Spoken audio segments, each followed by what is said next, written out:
ไปให้เมื่อมันพ่อซะยังก็ดีเมื่อพ่อถูกพจะครัวมาหาพ่อใหญ่เนาะพ่อใหญ่เนาะบัดพ่อเป็นไปแล้วบัดนี้มีโทษอีกได้บาดเอาแล้วก็โทษแล้วบัดนี้สิหาควายใช้ให้เขาแถวบ้านกินพูดเขาว่าประจำมันผีปูตาผู้ยังเขาพุ่นคันคนตายบ่ยังคันมันเป็นไปต่อไปนั่นคันว่าเจ้าเฮ็ดนั่นนี่เขาให้ใช้โหดข้าหัวผู้ใดแม่นตายชื่อๆได้ผีเฮ็ดเขาเด้บัดนี้ผีบ้านนั่นฉันเขาคันเขาจะหาเว้านั่นโชว์ได้3 ปีพวกเขาเว้าเนี่ยตัวจะเป็นโทษน่ะโอ้ยให้มันพ่อแน่เขาจังว่าก็มันคือจังโทษแหละจำนวนนี้นะก็จะกันค่อยคำลงแรงได้บ่ได้เนาะพ่อใหญ่เนาะสิกินข้าวแรงกันยังได้พ่อใหญ่มื้อนี้หมออันผู้มึงมาแต่เวียงและชื่อชีนมาโลแล้วชีนโลนึงมะขามโลนึงเต้าจีแน่แล้วก็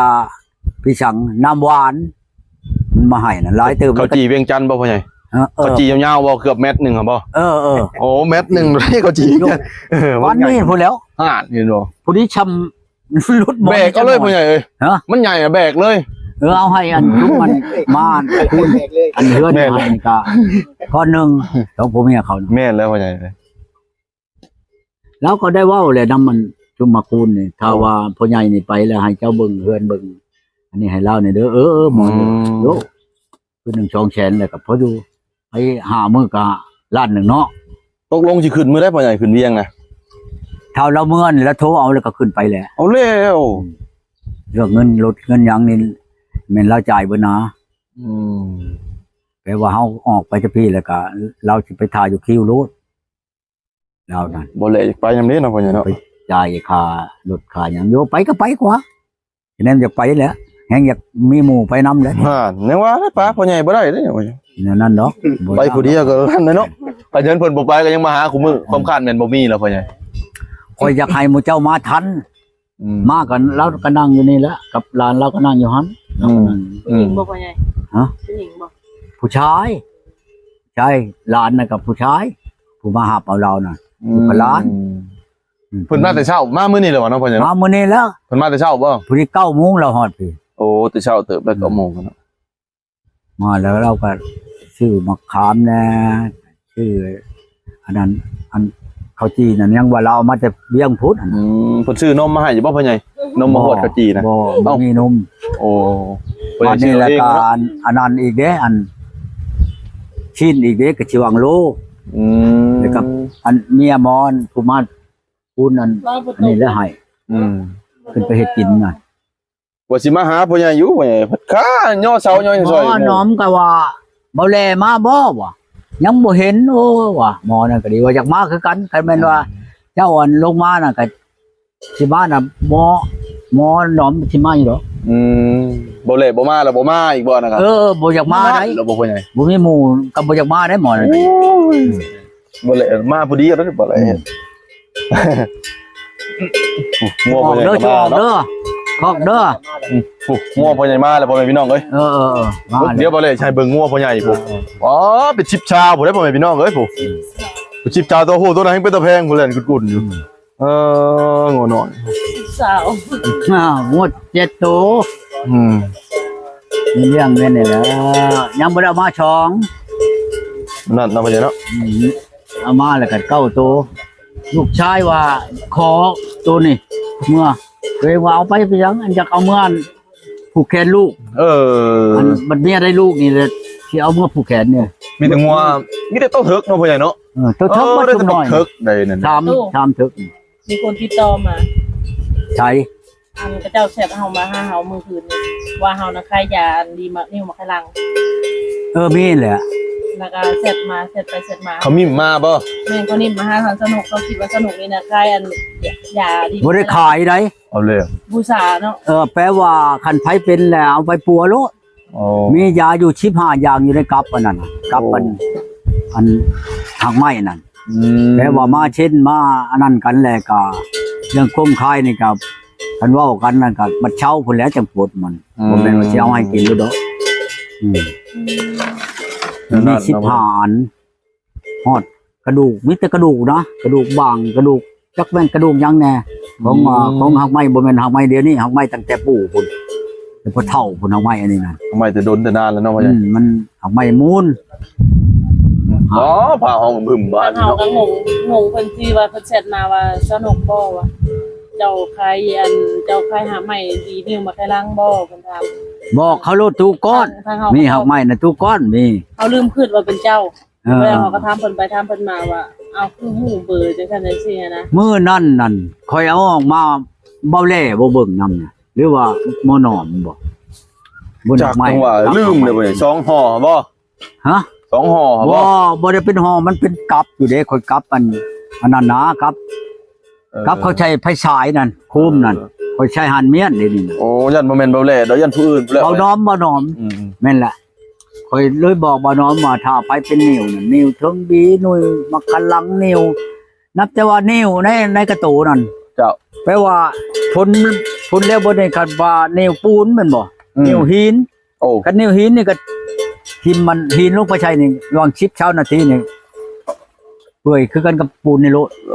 หินอะไร เอาตัวกันหินน่ะ โอ้ มันทำลายโลดแล้วว่าผู้ลังคนน่ะเอาเมื่อกินน่ะมันใช่บ่ขาดบ่ผัดมันบ่แม่นมันเกี่ยวแก่กับตัวนั้นเนาะ อืม บ่แม่นว่ามันสิไปอันกินแล้วลงไปแล้วใช่ขาดใช่หยังโอ้ยมันบ่แม่น โอ้ มันก็ทำลายกับอันนิ้วพุ่น อืม เป็นชั้นดอก เจ้า อ๋อนี่กินเลยได้หันได้ งวนหมักเนาะ โอ้ย มะม่วงอยู่หน้าบ่แหล่เบิดพ่อใหญ่เอ้ยยังเหลือแต่ต้นมัน บ่เลยก็ ต้องใช้คำว่าสั่นเอาบ่อยากรู้ว่าจังได๋อย่ามันสุกคำว่าสั่นเนาะ อันนี้ก็เก็บขึ้นเมียนให้ลูกมื้ออื่นมื้อฮื้อลูกมาเนี่ยมื้อวันคานสิมาเฮ็ดกระถาลูกชายผู้นั่นแหละพวนเจ้าไปน้ำข่อยในเฮือนหั่นเด้ โอ้บ้านหัวเมืองอ่ะบ่ เป็นกระทายังพ่อใหญ่ กระถา อยู่ยงคงกระพันบ่ บ่แปลว่ากระถาหักคนหักหอมนี่นะ คนหักหอม มันผัดตัดผม หมอนั่น คนหักหอม อันพวกเอิ้นลูกค้านี่เหรอพ่อใหญ่เนาะ เออ พวกยังก็ ผู้มามื้อนี้ก็เฮ็ดเอาชุดหนึงได้คนหักหอมน่ะเฮ็ดเอานำนี่แหละ คนหักคนหอมหมานเลยเนาะพ่อใหญ่เนาะคนเขาบ่ยาวบ่เช่าแล้ว นั่นนี่ก็ ตัวเดียวกัน มันช่องมันช่องพ่นมานี่ก็ได้ช่องล้านปลายมันบ่ได้ใช่บ่ได้ชื่ออันกาแฟนี่แล้ว โยบ่กลัวชื่อกาแฟแล้วพ่อใหญ่ชื่อคนเมียพุ่นแล้ว ไปนี่แหละได้น้ำเปลือกผู้น้อย วันนี้มีแต่ว่าเฮาอย่าติดต่อเพิ่นเฮ็ดทางเจ้าเด้อผู้สาวใด หืม ผู้สาวใดที่เสร็จเข้ามาน่ะ อันอยากได้อันเป็นนิ้วนะผู้เช้าบ่เป็นนิ้วนะ เอาแล้ว เข้ามาว่าข่อยเป็นนิ้วมาใครล้างเจ้าคายยาอันเจ้าอันมีทางไว้มาใครล้างบ่เพิ่นว่าได้ ได้ ฝากกันแล้ว ผู้เฒ่าก็ยาคันว่าเฉพาะว่าอยากได้ เอาให้นะเดี๋ยวนี้แปลว่าเรื่องคุมเรื่องใครเว้ากันมาเว้า แต่ กัน มีฮู้ได้ว่าเพิ่นน่ะได้ดูแลเรื่องหยัง งามนี่บ่สนก แม่นมีฮู้พร้อม มีฮู้พร้อมบ่พ่อใหญ่งามได้พ่อใหญ่เอาเห็นเมียเลยยังพ่อใหญ่บ่แม่นโยเว้าบ่ได้เด้นั่นก็ดีเนาะมันเราถูกต้องปรองดองกันก็เอาได้ โยจัดการ กันว่า อันนี้ ก็คือกันกับเบาเราพอเพิ่นว่านะหาไปดังวีกเด้อตู้จานว่าโยดังวีกก็บ่เอาเลยเนาะ บ่เอาแล้ว คนสิเอาก็เบิ่งกันคัจก่อนเลย ผู้ดังบ่วีกเพิ่นว่าตาเพิ่นริ้วอีกว่าโย กันกับมื้อนั้นเลยนี่ปล่อยว่าสิไปขอแล้วเอากันคักแน่ โอ้ แล้วโทรมาว่าโอ้ยเจ้าน่ะมีผู้เฒ่าจังซั่นจังซี่ เอาแล้วบ่ช่างหาเรื่องไปแล้ววันพ่อใหญ่ ย่าค่อยจะดีนั่น ภาค มีแต่ว่าเพิ่นถามว่าทางเฮาก็ไม่ได้ถามในบ้านนะพอเพิ่นจะได้อันหาไม้หั่นนะพอเพิ่นนิ้วพอยังไม่ทันชุดเพิ่นเสร็จมาก็ทางเฮาก็งงหลายเติบเสร็จถามว่าหาไม้ดีมาใครล้างนั่นนี่นะเพิ่นได้เพิ่นละแคบรูปมาก็เลยคิดว่าพอตูก้อนหาไม้ดีนิ้วมาใครล้างก็เลยว่าจะติดต่อทางเจ้า ทางเฮาก็ ที่ ยัง แม่ ไม่ เขา กล้า เบิ่งในอันนั้นเขาจุ่มนั้นมาลงคลิปมื้อนั้นแหละ แม่นพ่อใหญ่ เบิ่ง เขาว่าลอง เบิ่ง YouTube อยู่แต่ว่าไม่เว้าประตูขายหาไม้มีแต่ว่า บ่ได้ขายหักไม้นั่นบ่ได้ขายไปปัวเช่าแล้วนั่นชงคืน โอ้ กดขายแล้วชงคืน หาไม้ให้ได้ ไปกวดสมมุติว่าเจ้าไปปัวเจ้าเนาะ โอ้ ไปปัวแล้วไปกวดเบิ่งมันบ่มีแล้วบัดนี้แหละมาปลดขายข่อย โอ้เข้าใจแล้วพ่อให กวด ญ่ อยู่คลินิกเขาบ่หรืออยู่ไส เอาหาไม้กลับคืนมาบ่ ฮะ เอาหาไม้อันเก่านะกลับคืนมา กลับมา ความหมายของพ่อใหญ่เด้อแต่บิดน่ะมีแล้วนิ้วของเขานะแล้วพ่อใหญ่เอาหักไม้ให้กินบัดนี้ อืม เอาไม้ให้กินแล้วบัดนี้รายมื้อรายวันแล้วไปกวดบ่เห็นแล้วถือว่า มาขอขมาพระโลดบัดนี้ แล้วมาปลดขาย มาปลดคลายโลดบัดนี้ จังซี่ไดบ่แม่นว่าเจ้ามาแล้วเอาเงินนํเจ้าโลดเอาขายนํเจ้าบ่มันเช่าก่อนไปกวดเบิ่งบ่มีนี่แล้วมานั่นรถหักไปนั่น ปวดดีจะเอาเงินหน่อยง่ายนะพ่อใหญ่เนาะ ต้องเอาค่อยไปนํนั่นคือเจ้าตัวกันไรได้ โอ้ สมมุติว่าโอ้ยบ่เช่าได้บ่ฉันเพิ่นว่าบ่เช่าได้ขอส่งในห้องเจ้านี่ก็แล้ว ไปแล้วไปกับข่อยมึงไปกวดนั่นตอนนั้นน่ะ โอ้ เจ้าสิกวดอยู่คลินิกใดข่อยไปนำถ้าผู้นั้นบ่มีน่ะมันปลดคายข่อยตัวนี้มันเป็นความจริงหนาสมมุติว่าโอ้ยมันเช่ามันว่าเขาว่านั่นน่ะข่อยก็ไปกวดแต่ข่อยเลยมาแล้วโอ้ยเดี๋ยวนี้ข่อยบ่เช่าเดี๋ยวนี้คลินิกเพิ่นว่าบ่เช่านี่ข่อยขอส่งคืนมันก็แล้วข่อย โอ้ บัดนี้ฮู้จักเช่าแล้วข่อยก็เอาตัวตัดให้กินบัดนี้แล้วก็บ่เป็นกระเทือ ที่ไหน หายเลยเนาะพ่อใหญ่เนาะ หายเลย โอ้ ที่ดอกบ่แม่นว่าสิมาตัวมาต้มกันในบ่ได้บ่เฮ็ดนั่นน่ะสมมุติว่าจะผัวจะเช่านํกันนั่นผัวเช่าเป่าดีแล้วก็เว้าชัดชื่อต่อกัน โดยพ่อใหญ่ เว้าหยังก็ดี แม่น มาแล้ว แล้ว ตัว ว่าถึง เอาหักไม้คือกันกับเบานั่นแหละนี่ว่าอยู่ชาละวันนี่ โอ้ ลงมาแหละค่อยลงไปเด้อตู้เด้อเดี๋ยวนี้ค่อยลงไปแล้ว โอ้ ค่อยหากระฮอดนั่นครัวเชคันเจ้ามาฮอดนั่นอันทางแบ่งทางแขกนี่อยู่บอนปิ้งไก่นี่ชื่อปิ้งไก่มากินนี่เด้อ โอ้ บ่ชื่อแล้ว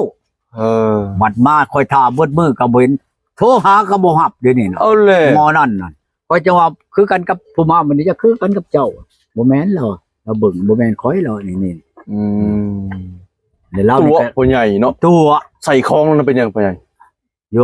ว้าวเนาะ น้องพ่อใหญ่เนาะใส่คองอะไรเลย บัดคือกันกับหมออยู่ชลาลัดนั่น หมอนั่นก็หมอนั่นสิบ่ตัวหมอนั่นมันเว้าว่าเดี๋ยวนี้มันจักมันว่าเป็นอะไรมันเว้านะลัดย้ายกันบ่หรือเป็นหยังก็เราเอานะเราก็จังสิมาเอานำอยู่เรายังใครได้นั่นล่ะหมอบอกกันอันผู้บ่บอกกันติ แม่นแล้ว ตัวแล้วก็ตัวไปนั่นน่ะข่อยเลยโอ้ยบ่คันว่าบ่มีก็ว่าบ่มีสาบ่ว่าดอกว่าโอ้ยเจ้าบ่มีก็ให้มีเจ้าบ่ได้ก็ให้ได้แล้วเจ้าเว้าเลยก็บ่ว่าเนาะ โดยพ่อใหญ่ มันบ่มีแหละก็เฮ็ดจังได๋คือกันกับน้ำมันแล้วคันเดือน9เดือน10นี่บ่อึดน้ำทุ่งนี่ก็ดี แม่นแล้ว ยามน้ำปัดยามเดือน4เดือน5จังไปหาในแม่นาให้ได้มันมีน้ำ บ่มีแล้วพ่อใหญ่ เอาแล้ว น้องก็ยัง มัน บ่ เบิด คือกันเงินก็คือกันกับน้ำนี่แหละ เนาะยามมันได้ก็ได้ แล้ เนาะ ว พ่อ มัน ใหญ่ ก็เบิดไป อืม เห็นได้ฉันเพิ่นยังว่าอันบีบพินแห่บ่เป็นน้ำมันน่ะแม่นความเพิ่นเว้าโบราณเพิ่นเว้าน่ะ จังว่าเฮามีนั่นใครกว่าบ่มีหยังก็ตามเฮามีแล้วจับเอาได้ง่ายเพิ่นว่าแม่นความเพิ่นเว้าเฮ็ดหยังก็ให้มันชุมเหมาะชุมควรกันเฮ็ดหยังก็ดีนะคันว่าบ่มีก็บอกกัน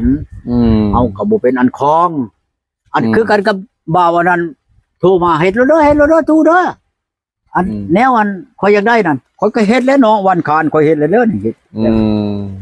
โทรไปฮอดบ่รับเอาเลย มันเป็นตัวบอกพ่อใหญ่ ตัวนั่นแหละอันนั้นแหละตัว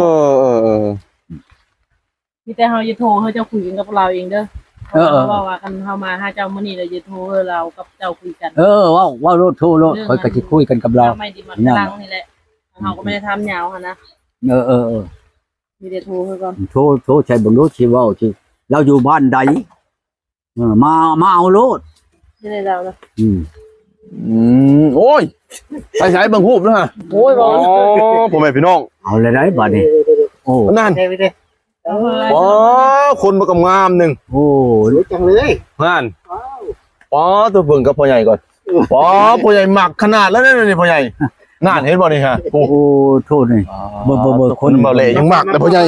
บ่คนจะคือเห็นอยู่ นั่น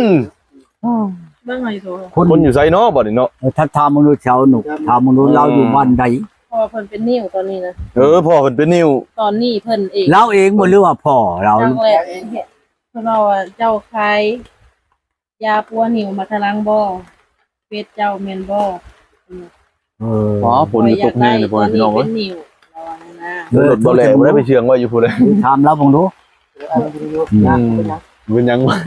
ขึ้นเทิงขึ้นเทียงบ่ เอานี่ก็ได้นี่ ฮะ เอาเข้านี่ก็ได้ใช่ลูก เสียงเขาก็ เอา หน้า เข้าก ล้องนึงครับกล้อง ไม่ต้องเป็นรวม ค่อยสิไปอัดกันพวกก่อนเด้อบัดนี้ งานบ่เดี๋ยวพ่อใหญ่ไปอัดหัวแล้ว เอาไปพี่น้องเอ้ยเบิดสิโจ๊กคลิปเพียงเดี๋ยวก่อนเด้อพ่อพี่น้องเด้อ ยันหัวออกยันหัวออกยันหัวออก